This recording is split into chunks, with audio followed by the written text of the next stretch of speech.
नमस्कार दोस्तों, मैं आपके साथ आज फिर शिक्षा की बात presented by UCSKM school Bhiwadi. आज हम कल जहां हमने अपनी बात छोड़ी थी एडोलेसेंट बच्चों के ऊपर, वहां से आगे शुरुआत करेंगे। कल हमने बात की थी कि what makes child a problem, जिसमें बहुत सारी चीजें जैसे एनवायरमेंट रिलेटेड प्रॉब्लम्स थी, होम रिलेटेड प्रॉब्लम्स थी, स्कूल रिलेटेड प्रॉब्लम थी, environment at school and home related problems थी, ओवर प्रोटेक्शन था, रिफ्लेक्शंस थे, निग्लेक्ट था, स्कोल्डिंग थी, क्रिटिसिज्म थी, सरकाज्म थी। तो इन सब चीजों को कंपैरिजंस थे। तो इन सब चीजों के बारे में हम लोग कल क्योंकि बात कर चुके हैं, आज उससे आगे की बात करते हैं कि ऐसा बच्चा जिसको हम कहते हैं what makes a child the problem, ऐसा बच्चा कुछ ऐसे इंडिविजुअल में ग्रो होता है who can not decide for himself wisely in later life.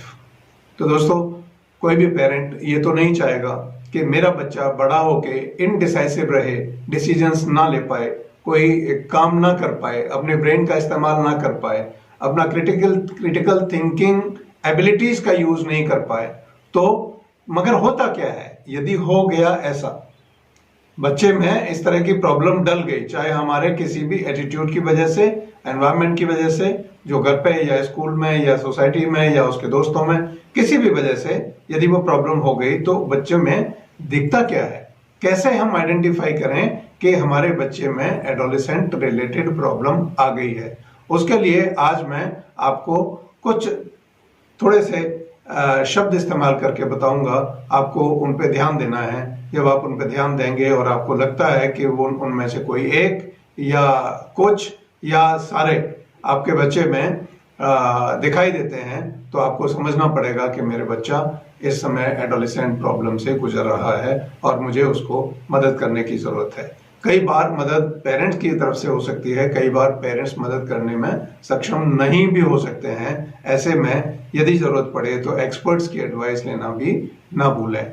जहां तक मेरा सवाल है, मैं ऐसे हर एक बच्चे की मदद करने के लिए तैयार हूं। मैंने एक ये बीड़ा उठाया है कि no child should be left behind, मेरा नारा है। मैं चाहता हूं कि हर एक बच्चे को ऐसा नागरिक बनाया जाए कि देश उस पर प्राउड करे, और उसके लिए मेरी मुफ्त सेवाएं आपको अवेलेबल हैं। आप जब चाहें मुझे मेरे व्हाट्सएप पर संपर्क कर सकते हैं, मेरे ईमेल पर संपर्क कर सकते हैं। आपके क्वेश्चन का जवाब आपको जरूर मिलेगा। तो हम बात कर रहे थे कि ऐसा क्या हो जाता है बच्चे में, ऐसा क्या दिखाई देने लगता है। तो जैसे बच्चे में इनडिफरेंस टू द ड्यूटीज एक एटीट्यूड बन जाता है। जैसे फॉर एग्जांपल, टीचर ने कोई काम दिया, बच्चे की ड्यूटीज क्या है, कोई घर की ड्यूटीज हैं, कोई स्कूल की ड्यूटीज हैं, कुछ है, तो वो उसको उसमें इंटरेस्ट नहीं लेता है, उसमें बढ़ चढ़ के पार्टिसिपेट नहीं करता है। उसको जब नहीं कर रहा होता है तो आप समझिए कि उसमें कुछ ना कुछ बच्चे को प्रॉब्लम है, और उस पर you have to talk about it. Anger, हर छोटी छोटी बात पे गुस्सा आ जाना, हर छोटी छोटी बात पे रिएक्ट कर देना बच्चे में दिखाई देने लगता है। और यंगर एज में आप देखते होंगे बच्चे बहुत धाड़ से दरवाजे को बैठते हैं, या पैर पटकते हुए जाते हैं, या कुछ बुदबुदाते हुए जाते हैं, या आपको जवाब देते हुए जाते हैं। कुछ केसेस में जवाब नहीं भी देते तो भी रिएक्शन तो दिखता है कि वो एंगर में है। उसका मैनेजमेंट बहुत जरूरी है। आजकल के जो बच्चे हैं, इनमें पेशेंस लेवल उतना नहीं है जितना पिछली की जनरेशन में हुआ करता था।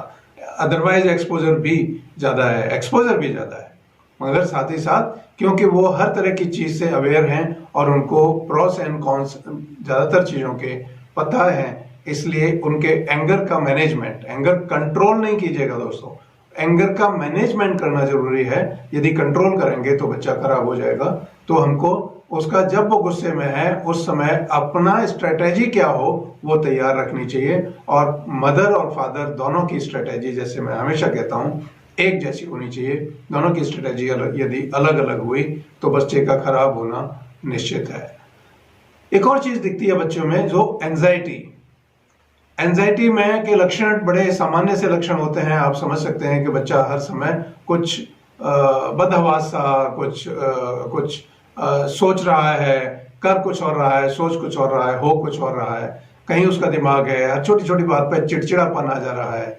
आप प्यार की भी बात कर रहे हैं तो भी वो चिड़चिड़ा रहा है। तो वो जो एंजाइटी बच्चे की है उस पर काम करने की जरूरत है, ना कि उसको सप्रेस करने की। एंजाइटी सप्रेस करने से और उल्टा उसमें मानसिक रोग बढ़ाएगी। उस एंजाइटी को दूर निकाल फेंकने का स्ट्रेटेजी मदर, फादर और फैमिली सबको मिलकर बनानी पड़ेगी। यदि आपके बस का नहीं है तो फिर मैं रिपीट करता हूं कि एक्सपर्ट एडवाइस जरूर लें। कई बार बच्चे का टेम्परामेंट बड़ा बुरा हो जाता है। आप कुछ भी कहिए, भले ही उसके हित में कहिए, फिर भी आपको लगता है कि उसका जो टेम्परामेंट है वो सुनने को तैयार ही नहीं है। आपको उस पर भी काम करने की जरूरत है और वही same jointly by the family one has to work. Moodiness, कभी उसका मूड है वो खूब हंस रहा है, कभी मूड है उसका रोने को मूड करता है, कभी उसका मूड अकेले रहने को करता है, कभी उसका मूड टीवी देखने को करता है, 2 मिनट बाद टीवी छोड़ के मोबाइल में लग जाता है, लैपटॉप में लग जाता है। मतलब किसी चीज पर नहीं टिकना एक मूडीनेस का निशान है।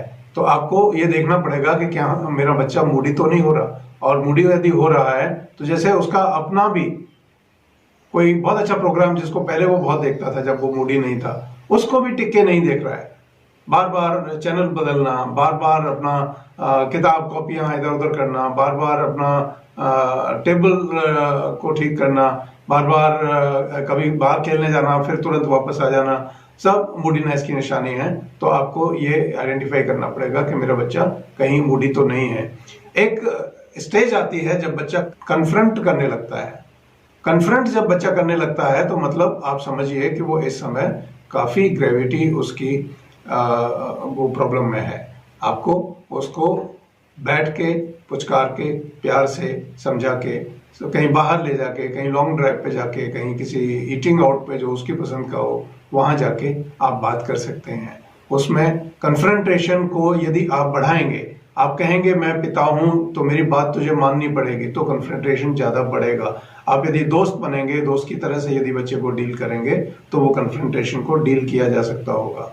फिर ऐसे बच्चों में ईटिंग डिसऑर्डर्स आने लगते हैं। टाइम पे खाना नहीं खाना, जो रेगुलर बनने वाला खाना है उसको नहीं खाना, कुछ और खाना, बेटाइम खाना खाना, खाने को इंटरेस्ट लेके नहीं खाना, जबरदस्ती खाना पड़ रहा है इसलिए खाना, खाने में कमियां निकालते हुए खाना, तो ईटिंग डिसऑर्डर्स की तरफ लेके जाता है। यदि ईटिंग डिसऑर्डर्स हैं तो आप पाएंगे कि डाइजेस्टिव डिसऑर्डर्स भी बच्चों में इसी एज में होने लगते हैं। जो IBS, इरिटेबल बाउल सिंड्रोम, भी कई बार यंग एज के बच्चों में दिखाई देता है, क्योंकि वो खाने को एंजॉय नहीं कर रहे हैं और खाने का जो न्यूट्रिशन है वो बच्चे की बॉडी को नहीं मिल पा रहा है। फिर बच्चे कई बार कुछ दोस्तों की वजह से अपने अभी तक जो अंडरलाइन हमने स्ट्रेसेस किए हैं उनको देखते हुए कई बार अपने दोस्तों के साथ स्मोकिंग या अल्कोहल की तरफ चला जाता है। यदि बच्चा आए और आके अपना मुंह आपसे छुपा रहा हो, सीधा अपने रूम में जाता हो, आपके साथ नहीं बैठता हो, क्योंकि सिगरेट और शराब 2 चीजें ऐसी हैं कि जिनकी स्मेल आती है, या कोई ऐसी अदर स्मेल आ रही हो, जैसे फॉर एग्जांपल बच्चा कभी इलायची नहीं खाता था, आज शाम को कहीं से लौटा है, खुशखुश सा लौटा है और उसके मुंह से इलायची की स्मेल आ रही है, इसका मतलब, या कोई और ऐसी चीज की स्मेल आ रही है जो सिगरेट या शराब की स्मेल को दबा सके, वो आपको देखना पड़ेगा। वो भी डेंजरस सिचुएशन है। फिर बॉडी पर टैटू बनवाना, स्क्रैचिंग करवाना, वो सब भी अटेंशन सीकिंग टाइप का एक अलग टाइप का डिसऑर्डर है, जो बच्चे को एक नॉर्मल बिहेवियर से हटके ले जाने की कोशिश करता है। कुछ पेंटिंग करना, और उस पेंटिंग से भी कई बार मैसेज मिलते हैं। जब बच्चा बहुत ज्यादा मूडी है, बहुत ज्यादा आइसोलेटेड फील कर रहा है, तो कई बच्चे कुछ पेंटिंग करते हैं, और उस पेंटिंग को यदि आप देखें तो आपको लग सकता है कि क्या उसमें वो अपना गुस्सा उतार रहा है, फ्रस्ट्रेशन उतार रहा है। यदि पेंटिंग से फ्रस्ट्रेशन उतार रहा है तो बहुत अच्छी बात है, उसको प्रमोट करिए, उसको पेंटिंग से रिलेटेड मटेरियल ला के दीजिए और उसको कहिए कि तुम तो बहुत अच्छी पेंटिंग बनाते हो, और उसको दूसरों को भी बताइए कि मेरा बच्चा बहुत अच्छा पेंटर है। बच्चे में ओबेसिटी बढ़ने लगती है। जब ऊपर के सारे कॉजेज हम देख रहे हैं, यदि बच्चे सिम्टम्स यदि बच्चे में हैं तो वो they also lead to overweight of the child. Overweight भी यदि बच्चा होगा तो भी उसमें ये कई सारे सिम्टम्स ऐसे हो सकते हैं जहां लेजीनेस होगी, मूडीनेस होगी, एंजाइटी होगी, एंगर होगा, और ये सब ईटिंग डिसऑर्डर की वजह से भी होगा और मेंटल डिसऑर्डर की वजह से होगा। मेंटल डिसऑर्डर मीन्स जो उसके दिमाग में स्ट्रेस घूम रहा है, वो स्ट्रेस उसके डाइजेशन पे भी, उसके एंजाइम्स पे भी, उसके हार्मोन्स पे भी, उसकी बॉडी फिजियोलॉजी साइकोलॉजी पे भी असर डाल रहा है। इसलिए कोशिश ये की जाए कि इन सब लक्षणों को जल्दी पहचान लिया जाए और जल्दी पहचान के फ्रेंडली मैनर में खुद डील किया जाए, और जब खुद से डील ना हो तो एक्सपर्ट एडवाइस लेने में कोई झिझक नहीं करनी चाहिए, ताकि हमारा बच्चा एक गलत रास्ते पर जाने से बच सके। बच्चे हमारे देश की निधि हैं, हमें उनको बचाना हमारी जिम्मेदारी है और उनको एक सही रास्ते पर चलाना हमारी जिम्मेदारी है। मैं आप सबको wish you all the best कहता हूँ और चाहता हूँ कि आप सेफ रहें, घर में रहें। कोरोना बाहर तभी रहेगा जब आप घर में रहेंगे। Wish you all the very best. Thank you.